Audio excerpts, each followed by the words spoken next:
4.25 ஆண்டு காலத்தில் திராவிட முன்னேற்ற கழகம் மக்களிடத்தில் மிகுந்த வெறுப்பை தேடி உள்ளது.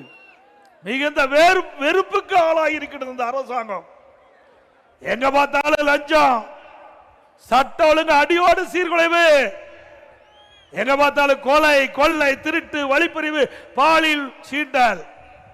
பெண்கள் நிம்மதியாக வாழ முடியல, பெண்கள் தனியாக செல்ல முடியல, சிறுமிகளுக்கு பாதுகாப்பு இல்ல, பாட்டி அம்மாவுக்கு பாதுகாப்பு இல்ல. இப்படிப்பட்ட ஒரு அலங்கோல ஆட்சி தமிழகத்திலே அகற்றப்பட வேண்டும். இன்றைய தினம் சட்ட ஒழுங்கு டிஜிபி அதை கூட முறையாக நியமிக்க முடியாத திராணற்ற அரசு ஸ்டாலின் அரசு. சிந்திச்சு பாருங்க. இன்றைக்கு உயர்நீதிமன்றம், உச்ச நீதிமன்றம் கருத்துக்கள் தெரிவிக்கப்பட்டு விட்டது. விரைவாக சட்ட ஒழுங்கு டிஜிபி நியமிக்கப்பட வேண்டும் என்று தெரிவிக்கப்பட்டது.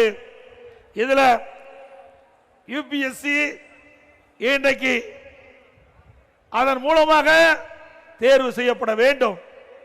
இன்றைக்கு இந்த அரசாங்கம் யுபிஎஸ்சி அங்கிருந்து 3 பேர் கொண்ட பட்டியல மாநில அரசுக்கு அனுப்பப்பட்டு விட்டது. இது மாநில அரசு பரிந்துரை செய்யப்பட்ட அதிகாரிகள் தான் அவர்கள்.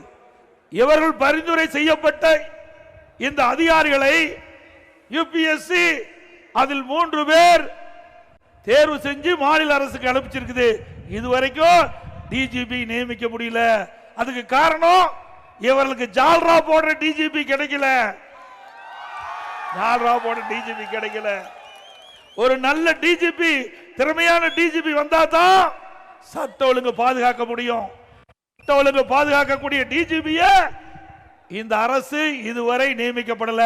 பொறுப்பு டிஜிபி ஒருத்தர் போட்டாரு, அவருக்கு உடல்நிலை சரியில்லை, அதுக்கு ஒரு பொறுப்பு டிஜிபி நியமித்த பொறுப்பு இல்லாத முதலமைச்சர் திரு ஸ்டாலின். இந்தியாவில் எந்த மாநிலத்திலும் இப்படிப்பட்ட ஒரு அலங்கோல ஆட்சி பார்க்க முடியல. ஆக சட்ட ஒழுங்கு டிஜிபி முறையாக நிரந்தர டிஜிபி நியமிக்கப்பட்டால் தான் மக்களுக்கு முழு பாதுகாப்பு கிடைக்கும். ஆனா இந்த அரசாங்கம் அதை பற்றி கவலைப்படல. இவர்களுக்கு வேண்டியப்பட்டவர்கள் டிஜிபி ஆக வேண்டும், அந்த எண்ணத்தோடு செயல்படுவதுதான் கண்டிக்கத்தக்கது. மக்களை பற்றி கவலைப்படாத அரசாங்கம் திரு ஸ்டாலின் அரசாங்கத்தை நாம் எண்ணி பார்க்க வேண்டும்.